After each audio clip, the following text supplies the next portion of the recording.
Welcome to TechTalk Friday, and it's a Friday, and Karam's in the office. Long time no see in our office. But it's interesting. One of the things we were just talking before this is about startups and how do you exit and cash out. And we were talking about Touristly. 5 years ago, 4 years ago, 5 years ago, they set up and they partnered with AirAsia. Yeah. And now they've exited. Yes. Aaron Well, Sarma. not they, like Aaron Sarma, at least, the founder. Yeah. But it's interesting. Short. Within a few years you You're can right. exit. It's rare to see Malaysian companies. What did they do right, you think? And how should other Malaysian companies be thinking about exit also? I know a lot of us want to build and build, but the goal is always at some point to exit and exit in a way that enables you to scale your business, right? So what are your thoughts on what So I just think first of all, when you say how you exit, investors don't like to hear that, right? If anyone's listening out there, they would know it also instinctively. If an entrepreneur comes to you and say, hey, I'm looking for 8 million ringgit and I'm going to build this, and after that, 5 years after a corporate investor comes in, I'm going to exit, they get nervous.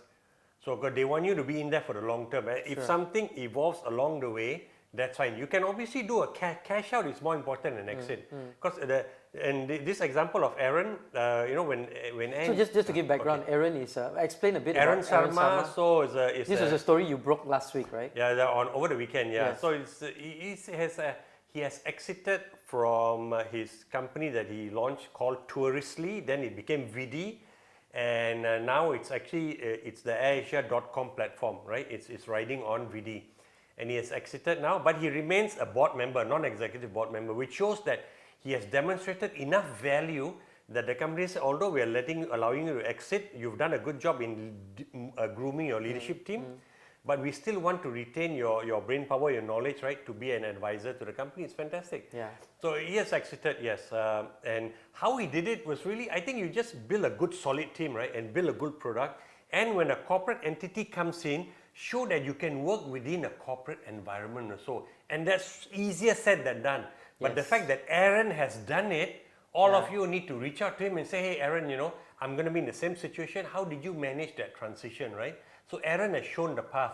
I didn't do a deep dive with him as to say how exactly you did it. A lot of it is situational and your leadership skills at the moment also, right? But also it's taking the opportunity, right? Taking the opportunity, to lock in with AirAsia when there was a need for them to. And this opportunity came with a bit of pain because so AirAsia came in at two levels. First, they came in from their accelerator. They have the Toon Group has an accelerator. They took like a 9% stake. Then within 8 months, AirAsia corporate came in and took another stake. And when they came in and took their stake of 40+%, combined was over 50%. So I said, Aaron, why did you give up majority stake? He said, look, AirAsia is giving me at that point a database of 60 million customers. And who doesn't want that, right? So we will give this to you and you help monetize them, upsell them further, right? So he took that lah. So remember, he decided to give up majority stake, but in return he's getting something priceless. Right? How long will it take a startup to build a database of 60 million? So sometimes giving up equity is not a bad thing if in exchange there's some But also he said that, but they knew that you craft the point that management decisions are still ours. At the board level, they can discuss or screw him out, hey, you did this wrong or we didn't like this.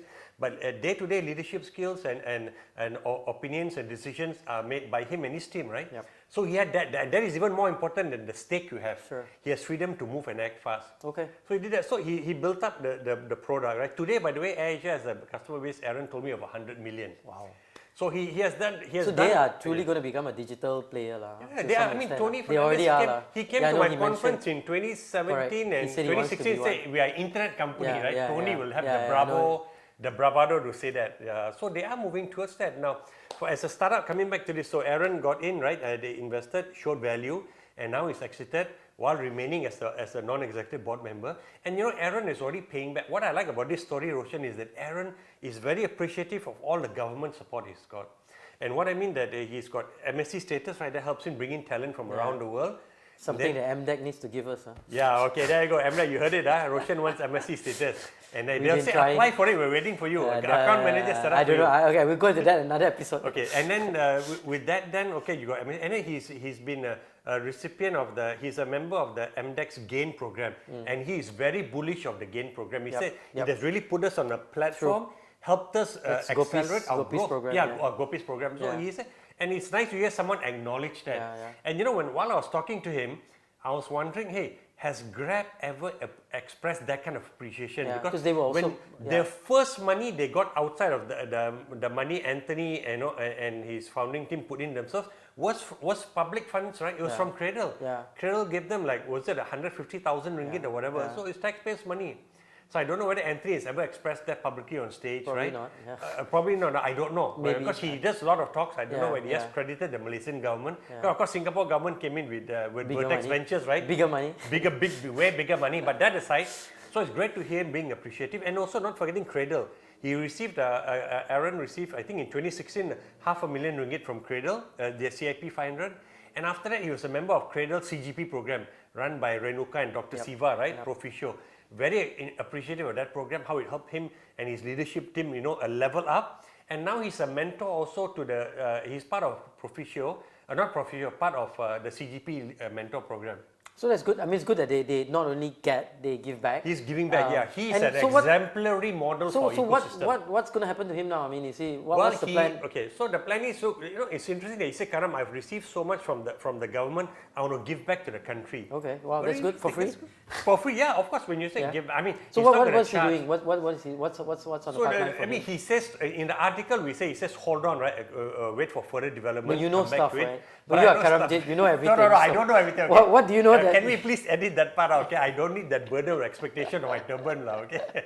Flimsy as it is, but no. Okay. So what is happening is he's actually joined MDEC, right? Oh wow, really? And he's joined MDEC and he's going to be leading their MDEC's coming out with a digital economy master plan that Gobind has spoken about. Okay. Or blueprint master plan, I don't know what you're going to go, but on a template for Malaysia to accelerate its digital economy development. And he's going to be the entrepreneur heading it. So he's coming in on a short stint for maybe 9 months, to a year. To help kickstart it. Not kickstart, to help deliver it, wow, not kickstart. Okay, so it's going to form a small, high-powered team. Yep. And credit to MDEC for thinking out of the box and bringing him in, and for MDEC's chief strategy officer, right, Fadzza, for bringing Fadzli, Fadzli for bringing a friend in. And say, hey, you're the guy. Wrong, yeah, Fadzli, you're the guy for taking us to the next level, right? All right. So it's amazing to see, and it's exciting. And I think now that new news has gone out, you can see how so many people are excited that Aaron is heading this initiative. Fantastic. Because it's going to be on strong platform, strong grounding. It's going to get executed fast. And Gobind always talks about, hey, we need to be fast. Fantastic. So congrats, Aaron Sarma. Yep. Congrats, MDEC, and.